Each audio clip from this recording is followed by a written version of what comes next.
Hello all, in this video we are going to learn the section 15 2b through this example 2d through this example.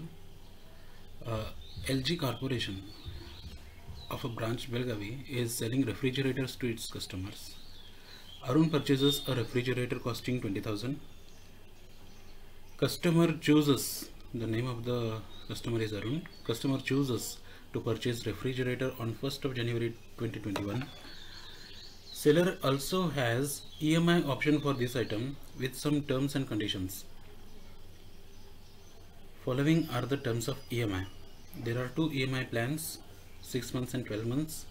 6 months he has to pay 7,000, 5,000, 4,000, 3,000, 1,500 and 500. This as 6 months plan and 12 months plan, 2,000 each for 12 months.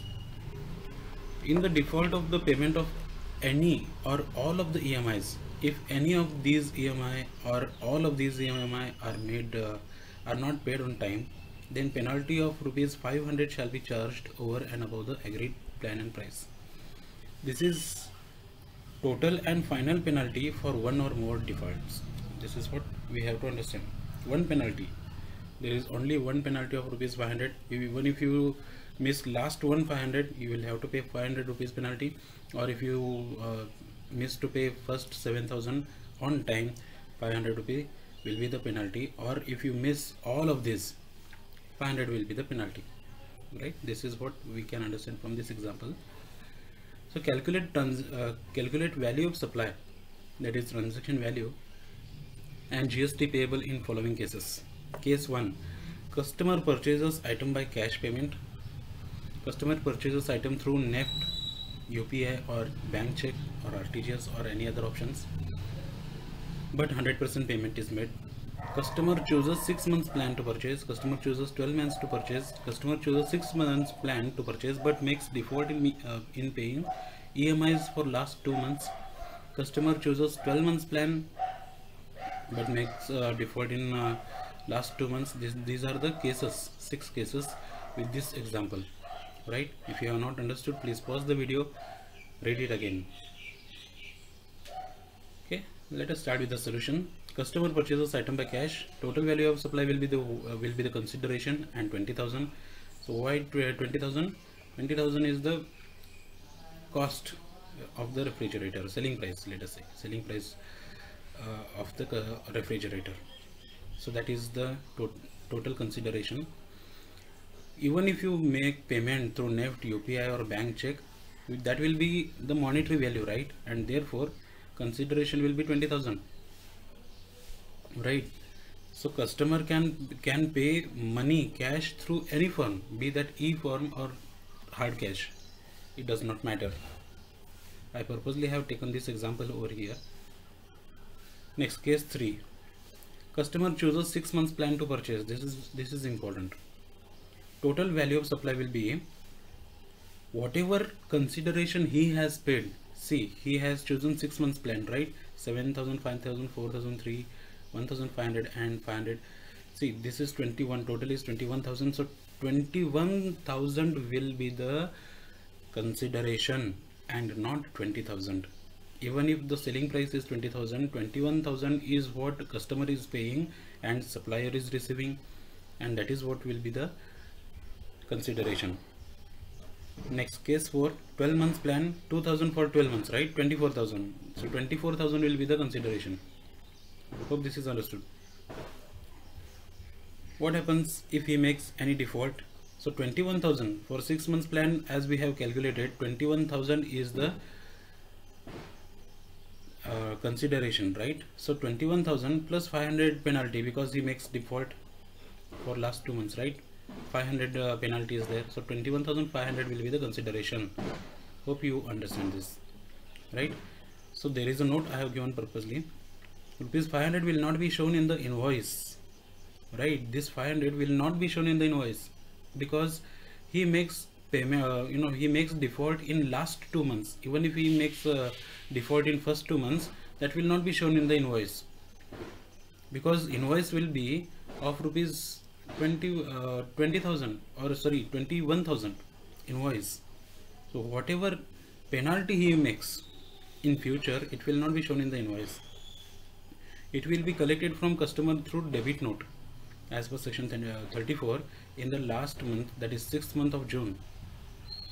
Why June? Because customer purchases this in the month of January. So from January it is the 6th month, right? This will affect the GST return. This will affect the GST return of seller in the month of July, because he is collecting 500 rupees in the month of June, stating that this invoice of rupees 21,000 which was issued in January, against that invoice I am raising this debit note of rupees 34. You need not get confused about debit note, credit note and other input tax credit. It is there in unit number 3. You will understand this case after unit number 3 very well. But debit note is one such note where you are collecting extra money from the customer. Debit note, after issuing invoice, if you want to collect extra money from the customer, then you have to issue a debit note, right? Otherwise, in the other sense, if you want to pay less, or if you have taken more from the customer but you had to take less from the customer, in that case you are issuing credit note against the invoices. Debit note or credit note, both are always issued in the link of invoices, right? Hope you understood. Similarly, customer chooses 12 months plan to purchase but makes default in last 2 months. So we have already calculated here 12 months plan. This is the value of invoice 24,000 and 500, that is the penalty. So again this 500 will be collected in the 12th month, that is in the December, right?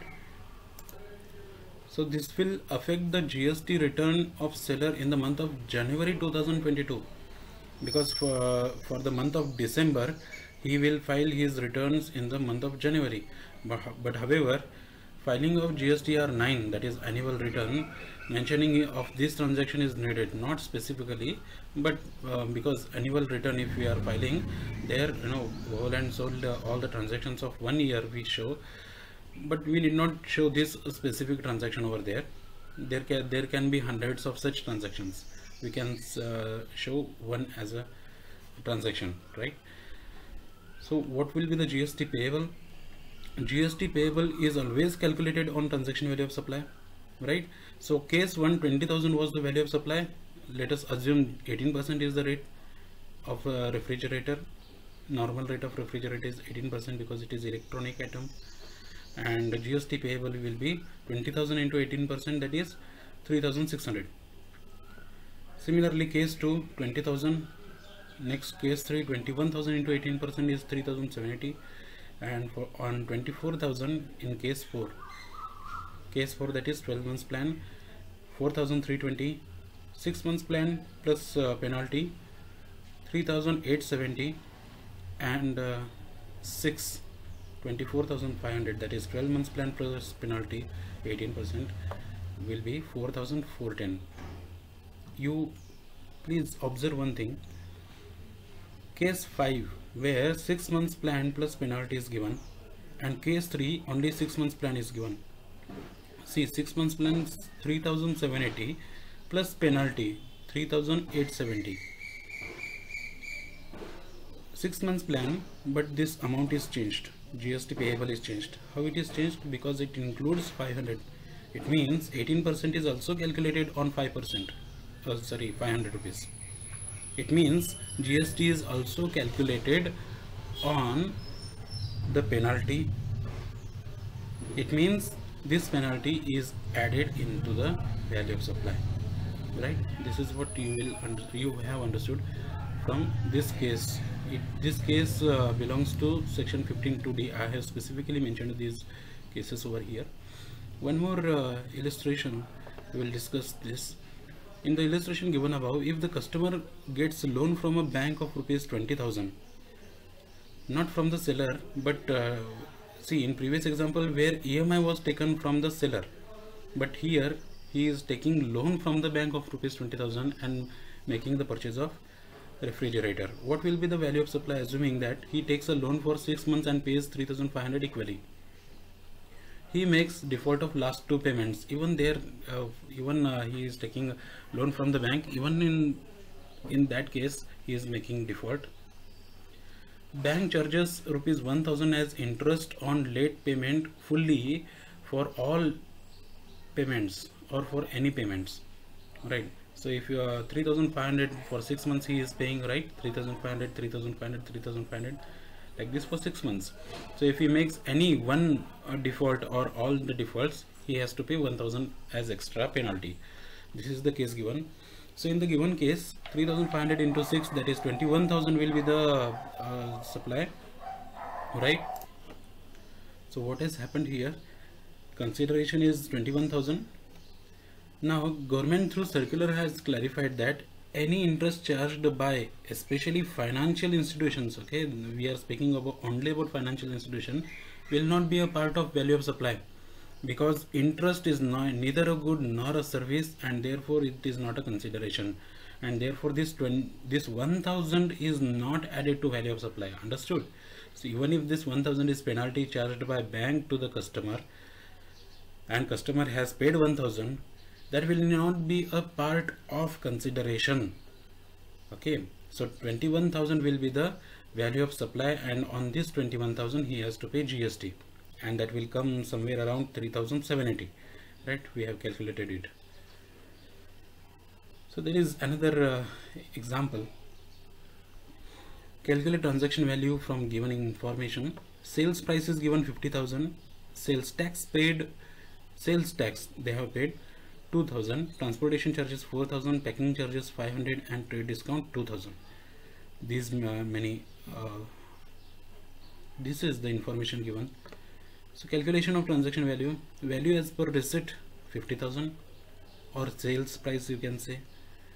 And then we have some inclusions. So friends, this is the first example in section 15.1 where we are calculating transaction value, right? So there are some inclusions and some exclusions.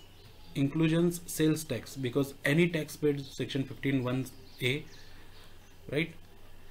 2,000 we are considering. Transportation charges, incidental expenses 15.2c, incidental expenses, that is 4,000. Packing charges, incidental expenses 500. So this will come to around 6,500 plus 50,000, that will be the 56,500. Less exclusions. Discount they have given 2,000, 15.3, right? So we are deducting that 2,000, and transaction value as per section 15.1 will be this 54,500. If you do not remember these section numbers, please do not worry. You are just BCom students, and that too from RCU. You need not worry. If you write these section numbers, that will be well and good. If you don't remember, that is fine. But please remember the steps and this inclusion and exclusions, right? Trade discounts are allowed as per section 15.3, right? That's all for today, friends. We have seen 3 examples, and in next class we will see valuation for discounts. There is a proper discount valuation. We will see all that in the next video. For any clarification and doubts, please comment below. Thank you.